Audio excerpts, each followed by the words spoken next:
আজ আবার তোমার বন্ধু তোমাদের কাছে এসেছি একটা শিহরণ জাগানো একটা ঘটনা জানানোর জন্য।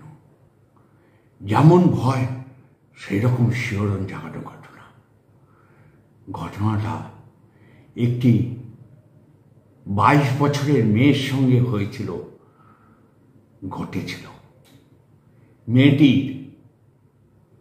কলকাতায় নতুন চাকরি পেয়েছে আইটি সেক্টরে।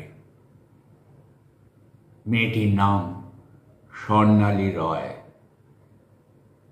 কলকাতারই বাসিন্দা, কাকুরগাছির বাসিন্দা, বাবা মায়ের একমাত্র মেয়ে, 22 বছরে পড়াশোনায় ভালো, সফটওয়্যার ইঞ্জিনিয়ার। একটি নামী কোম্পানি সেক্টর 5-এ উনি চাকরি পেলেন ভালো টাকা বেতনে। কিন্তু জয়েন করার 3 দিনের মাথায় তার চিঠি পেল, প্রথম ট্রেনিং 6 মাস ব্যাঙ্গালোরে যেতে হবে। আপনারা অনেকেই যারা আইটি সেক্টরে কাজ করেন অনেকেই জানেন যে আইটি সেক্টরে কাজে ট্রেনিংয়ের সময় প্রথম ট্রেনিংটা ব্যাঙ্গালোরে পাঠায়, নইলে বিদেশে পাঠায়। এরকম আইটিতে যারা কাজ করে প্রত্যেকেই অফারটা পায়। এই অফারটা স্বর্ণালী ম্যাডামও পেয়েছিল। স্বর্ণালী ম্যাডাম কিন্তু আমাকে প্রমিস করিয়েছে আমার অফিসের নামটা, আমার নামটা বলতে পারেন, কিন্তু আমার অফিসের নাম কখনো আপনি প্রকাশ করতে পারবেন না। আপনাকে আমি ঘটনাটা নরেন্দা শোনাচ্ছি, আপনি ঘটনাটা আপনার মুখ দিয়ে শোনাবেন আপনার ইউটিউব বন্ধুদের, পরিবারকে। কিন্তু খবরদারের জন্য আপনি প্রমিস করুন আমার অফিসের নাম কখনো আপনি বলবেন না। আমিও প্রমিস করেছিলাম, তাই স্বর্ণালী ম্যাডাম সেদিনকে আমাকে ফোনে প্রায় কিছু নাও অনেক আকুতি মিনতি করার পর, প্রমিসারি নোট দেওয়ার পর, আমার এক আত্মীয়র মারফত যখন জানতে পারি, স্বর্ণালী ম্যাডাম বলেছে নরেন তোমাকে জানাবে। সে আমার চেয়ে অনেক বয়সে বড়, তারই এক সম্পর্কে তার ভাইঝি হয়, সেই জন্য আমাকে নরেন বলেই ডেকেছে। বলছে, হ্যালো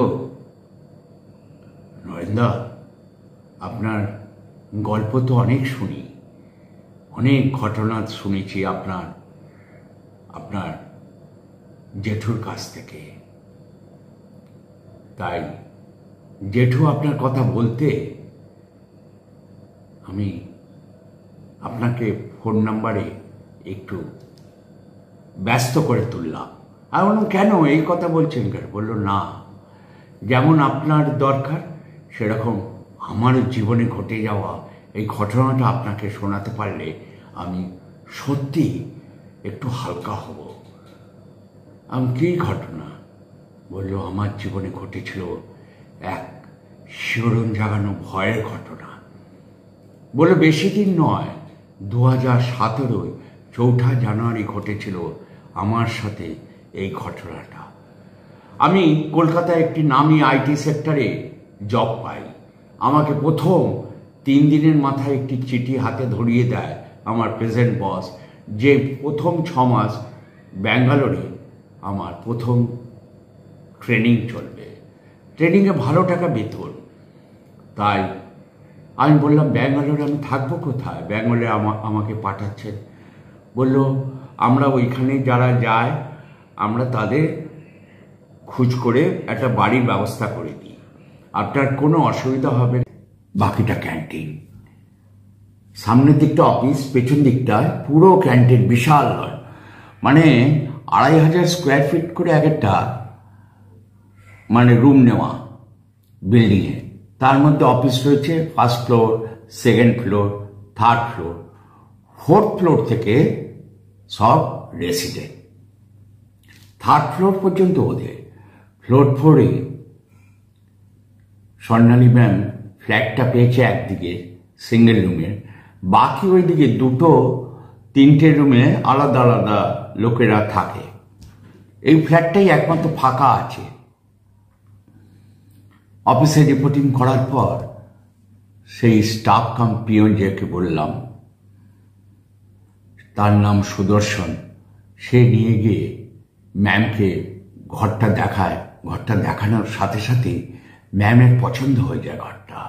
বাবা মাকে ভিডিও করে দেখায় ঘরটা। বাবা মাকে বলল, বাবা ফার্নিশড কোয়ার্টার, 5,000 টাকা ভাড়া, খুব সস্তায় পেয়েছি এবং প্রচণ্ড ভালো রুমগুলো এবং এলাকাটাও প্রচণ্ড ভালো।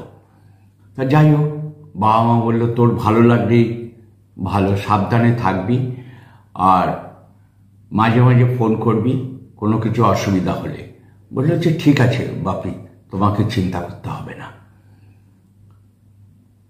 সকালবেলায় তো রিপোর্টিং করে অফিস এসছে, মানে লাগেজ ফ্যাগেজ রেখে অফিসে এসছে।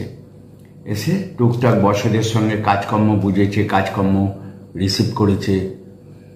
করার পর 5টা 5:30টার সময় তার মধ্যে তার দরজার লক দিয়েই এসছে। লকটা, চাবিটা তার পার্সের মধ্যে রেখেছে, রেখে অফিস করেছে। অফিস করে 5টা 5:30টার সময় সুদর্শনকে বলেছে, সুদর্শন আমার একটু কিছু রাতে ডিনার খাবার এনে দেবে? বললো যে হ্যাঁ ম্যাম এনে দেবো। বললো আমি তো বেশি রাতে থাকি না, আমি আপনাকে যদি 8 ঘন্টা 1 ঘন্টার মধ্যে এনে দিই, আপনি রাত্রিবেলা ওই ঘরে তো কিচেনে মাইক্রোওভেন সবই আছে, আপনি একটু গরম করে নেবেন। বললো যে ঠিক আছে তাই করো। সুদর্শন জিজ্ঞেস করলো আপনি কি খাবেন? বললো আমি রাত্রিবেলা রুটি খাবো। বললো রুটি আর 2টো মিষ্টি আর একটুখানি ডিমের কারি ওর জন্য নিয়ে এলো। 2টো রুটি এনেছে, একটা ডিমের কারি আর 2টো মিষ্টি এনেছে। স্বর্ণালী ম্যামে একটা মিষ্টি খেয়ে ফ্রিজে রেখেছে অফিস থেকে এসে, আর জল খেয়েছে। এবার খাবারগুলো সবই ফ্রিজে রেখেছে, ফ্রিজটাও রয়েছে কিচেনে। সাজানো, বললাম সাজানো একদম ঘর। খানিকক্ষণ পর হাত মুখ ধুচ্ছে টয়লেটে, মনে হচ্ছে পেছনে কেউ এসে দাঁড়িয়ে আছে। ও পেছন ফিরে তাকালো, স্বর্ণালী ম্যাম দেখলো কেউ নেই। অনুভব করলো একজন যেন কোনো স্পর্শ তার শরীরের পাশে, কোনো ঠান্ডা নিঃশ্বাস তার শরীরের ওপর এসে পড়েছে। তার কিছুক্ষণ পর হেঁটে চলে যাওয়ার মতো পায়ের আওয়াজ, মানে এই ঘর থেকে ওই ঘরে যাওয়া আওয়াজটা সে অনুভব করলো।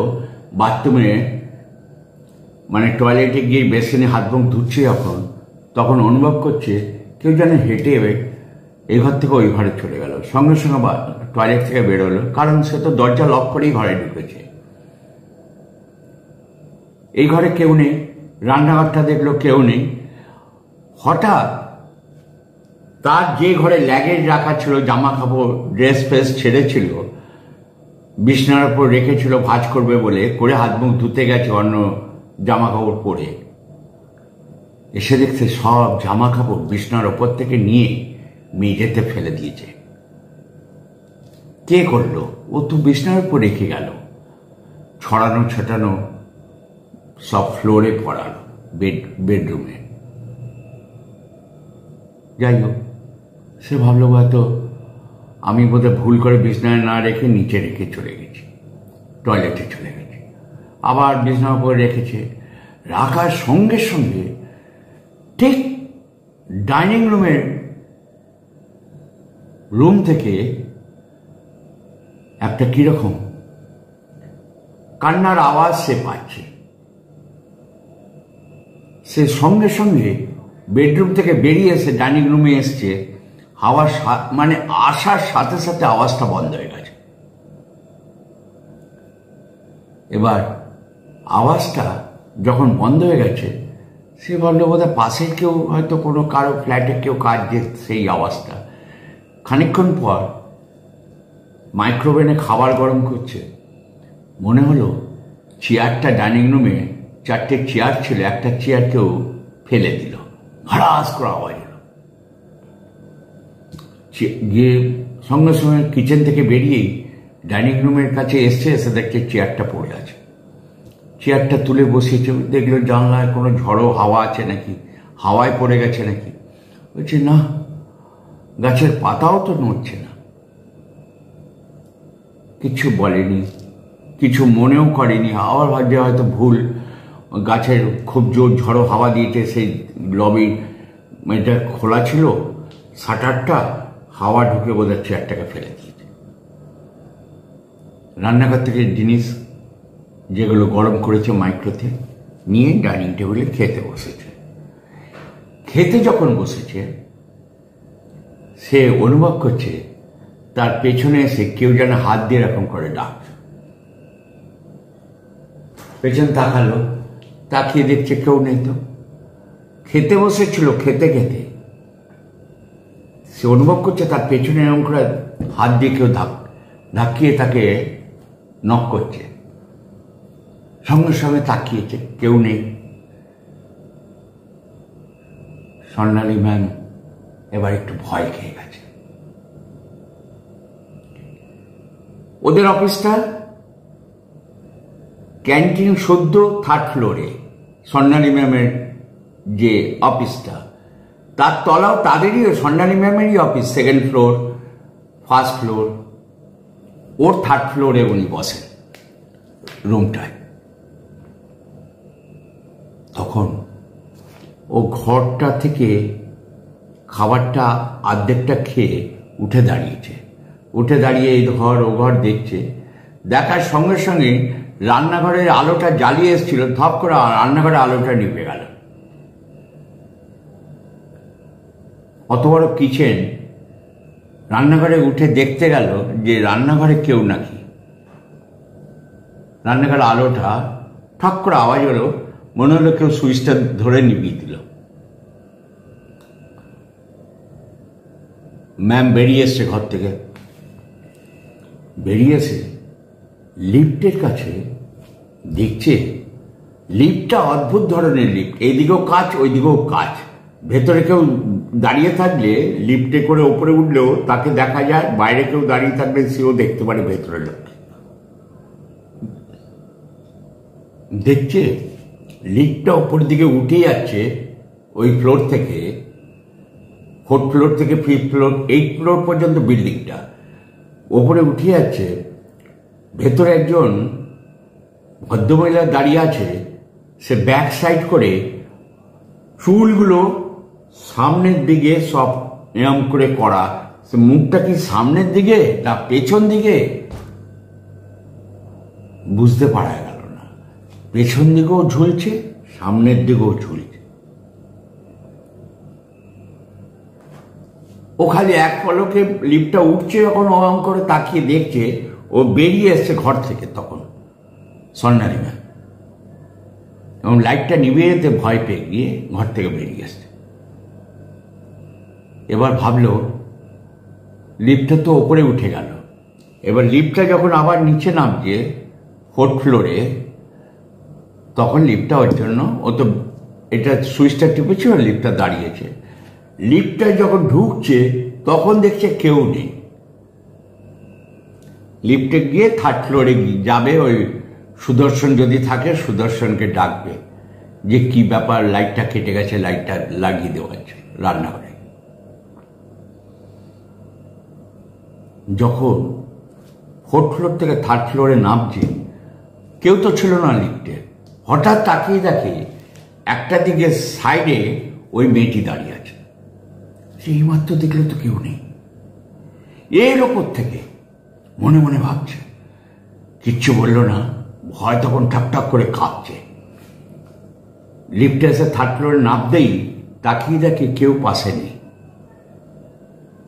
ও ছুটে বেরিয়ে এসছে, এসে দেখছে সুদর্শনকে খোঁজ করছে, সুদর্শন চলে গেছে। তখন অন্য শিফট চালু হয়ে গেছে। তাদের মধ্যে তার যে মানে কলিগ জুডিদার যাকে বলা হয়, যে অন্য ডিউটি রিসিভ করেছে, তাকে এসে বলেছে ঘটনাটা। সে বলছে, তো আমি তো নতুন এসছি, আমি তো এসবের ব্যাপারে কিছু জানি না, আমার 2 দিন হয়েছে জয়েন করেছি, আমি তো ব্যাঙ্গালোরে কাছেই একটা বাড়ি নিয়েছি। আপনি এক কাজ করুন না, এখানে ভেতরে ম্যানেজার আছে, ম্যানেজারকে বলুন কাউকে দিয়ে বলে সে যদি এখনকার যে পিয়ন আছে সে যদি লাইটটা লাগিয়ে দেয়। এবার সেই পিয়নটাকে বলতে গেছে, ম্যানেজার বলেছে যে দেখুন তো ওপরে ম্যামের ঘরের কিচেনের লাইটটা কেটে গেছে, আপনি যদি পারেন ওইখান থেকে স্টোর থেকে নিয়ে ল্যাম্প নিয়ে লাগিয়ে দিন। ওই অন্য পিয়ন সে ম্যামের সঙ্গে ওপরে উঠে আসছে লিফটে করে। যখন ওপরে উঠে আসছে, ম্যাম দেখছে পাশে ওই লোকটা দাঁড়িয়ে আছে, যাকে দেখেছে সে ভদ্রমহিলা ওই রকম, কিন্তু যে পিয়ন ওর সঙ্গে উঠছে সে কিন্তু তাকে দেখতে পাচ্ছে না। একমাত্র ম্যামই তাকে দেখছে, লিফটের মধ্যে সে দাঁড়িয়ে আছে। সে তাড়াতাড়ি করে ওই পিয়নকে বলেছে, 4th ফ্লোরে যখন আসছে তখন বলছে যে চল, তাড়াতাড়ি করে চল। ঘর থেকে গিয়ে দরজাটা খুলে, লকটা খুলে ঘরে ঢুকেছে, কিচেনের আলোটাও লাগিয়ে দিয়ে জ্বালিয়ে দিয়ে এসছে। এবার এই পিয়ন, তার নাম ছিল বিশ্বনাথন, সে ম্যাড্রাসি ছিল। সে বলছে, ম্যাম আপনি আর বাড়ি পেলেন না, এই বাড়িটা নিলেন? বললো, কেন, এত সুন্দর বাড়ি? বললো যে না, সুন্দর তো নিশ্চয়ই, এত সুন্দর বাড়ি, ফার্নিশড ফ্ল্যাট। না কিছু নয়। বললো না, কি বলো না? বললো না না কিছু নয়।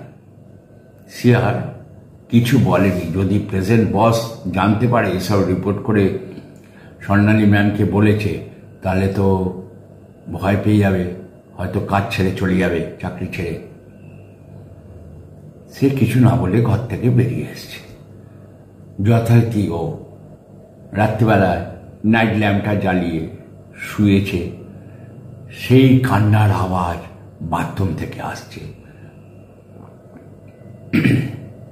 তখন বলছে, আওয়াজটা কানে কানে আসতেই সে শুনছে কেউ যেন বলছে, আমাকে আমাকে বাঁচতে দাও, আমাকে বাঁচতে দাও, তুমি আমাকে মেরো না, তুমি আমাকে মেরো না, তুমি আমাকে বাঁচতে দাও।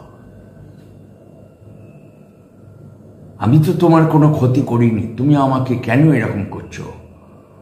ঠিক এই কথাগুলো স্বর্ণালী ম্যাম বেডরুম থেকে শুনছে। কেউ পাশে যেন এরকম করে বলছে। রাত তখন 1:30-2 হবে। এসব কথা চিন্তা করতে করতে স্বর্ণালী ম্যামের ঘুম আসছিল না প্রথম রাতে। আলো জ্বালিয়ে দিল ঘরে। তখন দেখছি, যখন আলো জ্বালিয়ে দিয়েছে, পরিষ্কার আলোর মধ্যে দেখতে পাচ্ছে সে তো মশারি টাঙায়নি। স্বর্ণালী ম্যাম দেখছে তার সামনে একটু বিভৎস দেখতে একটি নারী মূর্তি, তার সারা শরীরটা আগুনে পুড়ে ঝলসে গেছে। একটি নারী মূর্তি, ছায়া মূর্তি তার সামনে এসে দাঁড়িয়েছে, আর এইভাবে হাতটা নিয়ে এরকম করে স্বর্ণালী ম্যামকে ডাকছে। স্বর্ণালী ম্যাম, যাও যাও, আমি কে, কে তুমি, কে? ওই বিশ্রাম মধ্যেই অজ্ঞান ছিল ভয় পেয়ে গিয়ে। পরের দিন সকাল 6টার সময় ওর যখন ডিউটি শুরু হবে, সেই সময় আসছে না দেখে 3rd ফ্লোর থেকে ওনার কলিগ, যে ওনাকে জব হ্যান্ড ওভার করবে, সে উঠে এসছে ওই রুমে। দরজা নক করছে, ভেতর থেকে দরজা বন্ধ। এবার অনেকক্ষণ ধাক্কানোর পর দরজা যখন খুলছে না, তখন নিচে এসে তার স্টাফেদের বলেছে যে ম্যাম তো ঘরের মধ্যে দরজা খুলছে না, অনেক জোর জোর ধাক্কাচ্ছে। তখন 2জন আর নিচে যে পিয়নের ডিউটি ছিল সুদর্শন, সে এসে গেছে ডিউটিতে। তাকে নিয়ে এসে ওপরের দরজার লকটা ভাঙে। ভাঙার পর সে দেখছে স্বর্ণালী ম্যাম বিছনায় অজ্ঞানের মুখ থেকে ফেনা বেরিয়ে পড়ে আছে। তাকে ডাক্তারখানায় নিয়ে যাওয়া হয় এবং ডাক্তার বলে ইমিডিয়েট ওর পালস বিট প্রচণ্ড নেমে গেছে। কেন নেমেছে একটু কোয়ারিজ করতে হবে, ওকে হসপিটালে নিয়ে যান। ব্যাঙ্গালোর হসপিটালে নিয়ে গেছে। নিয়ে যাওয়ার পর পরীক্ষা টরীক্ষা হয়েছে। প্রচণ্ড ভয় পেয়ে গেছিল। ডাক্তাররা ওনাকে জিজ্ঞেস করেছিল কি ব্যাপার, কি হয়েছে, এবং একজন নার্সকে সে বলে যে এরকম যখন বিকেল থেকে গেছে ওই ঘরের ভেতর এরকম এরকম এরকম আওয়াজ, চেয়ার ফেলে দেওয়ার, বাথরুম থেকে কান্নার আওয়াজ, মনে হচ্ছে আমাকে বাঁচতে দাও, আমি বাঁচতে চাই। তারপর একটা পোড়া একটা নারী মূর্তি, সারা শরীর ঝলসে গেছে পুড়ে, সে বিছনার কাছে এসে আমার কাছে দাঁড়িয়ে আমাকে ডাকছে। আমার আর জ্ঞান ছিল না। এবার সেই নার্সটি অফিসের স্টাফেরা যখন খবর নিতে এসছে কি হয়েছিল ওনার স্বর্ণালী ম্যামে, তারা নার্সটি বলেছে এই ব্যাপার, উনি প্রচণ্ড ভয় পেয়ে গেছেন। এবার যে প্রেজেন্ট বস ম্যানেজার যিনি, ওনাকে কাছে যাওয়াতে বলছে আপনার রুমটা চেঞ্জ করে দিচ্ছি। সুদর্শন বুঝতে পারেনি আপনাকে ওই রুমে দিয়ে ফেলেছে। যাকে আপনি যা দেখেছেন ওটা ভুল, ফালতু মনের ভুল। প্রেজেন্ট বসও ওনাকে বলেনি যদি ভয় পেয়ে আরও কিছু অ্যাক্সিডেন্টলি কিছু হয়ে যায়, ঘটে যায়। ওনাকে ওইখান থেকে সুস্থ করলো। 2 দিন থাকার পর সুস্থ হওয়ার পর ওইখান থেকে বেরিয়ে এলো। বেরিয়ে আসার পর এবার উনি বলছেন আমি আগে শিফট করে দিন, আমি এখানে চাকরি করব না, করলে আমাকে অন্য জায়গায় বাড়ি দেখে দিন। বললো আমি পেইং গেস্ট থাকতে চাই কোনো ফ্যামিলিতে। সামনে একটি ফ্ল্যাট ছিল, সেখানে পেইং গেস্ট হিসাবে রাখতো। সেই ফ্ল্যাটে উনি ফ্যামিলি ম্যান, তারা সেইখানে পেইং গেস্ট হিসাবে থাকতো স্বর্ণালী ম্যাম। কলকাতায় এসে এই ঘটনাটা আমাকে শেয়ার করেছে যে নরেন্দা আমার জীবনে এই ঘটে যাওয়া এই ঘটনা যদি পারেন বলবেন। আমি সেদিনকে মৃত্যুর মুখ থেকে ফিরে এসেছি। কি ভয়, কি জিনিস, কারণ পরে জেনেছিলাম ওই মেয়েটি একটি ছেলেকে আইটি হবে, একটি ছেলেকে ভালোবাসত। জানতে পেরে ওই মেয়েটিকে ওরই আরেক কলিগ যে ওর সঙ্গে থাকতো রুমমেট, ওকে পুড়িয়ে মেরে দেয়। রান্নাঘরে রান্না করবার সময় আগুন লাগিয়ে দেয় গায়ে, কারণ ওই ছেলেটিকে ভালোবাসত, ওই হাইটিয়াবের ছেলেটিকে। পরে সে পালিয়ে যায়, কিন্তু পালিয়ে গেলে কি হবে, তাকে ম্যাড্রাস থেকে তাকে পুলিশ গ্রেপ্তার করেছিল সেই মেয়েটিকে। সেই ঘরে সেই মেয়েটি ভালোবাসার জন্য যাকে ভালোবেসেছিল তার জন্য ঘুরে বেড়ায় এবং কোনো মেয়েকে সে সহ্য করতে পারে না। তারপর থেকে মেয়ে দেখলেই তাকে খুন করতে চেষ্টা করে। এটা একটা সত্য, ব্যাঙ্গালোরে স্বর্ণালী ম্যামের সঙ্গে ঘটেছিল এক সত্য ভয়ের ঘটনা। সবাই ভালো থাকবেন, সুস্থ থাকবেন। আগামী দিন আবার আপনার কাছে ফিরে আসবো কোনো ঘটনা, কোনো কাহিনী নিয়ে। নমস্কার।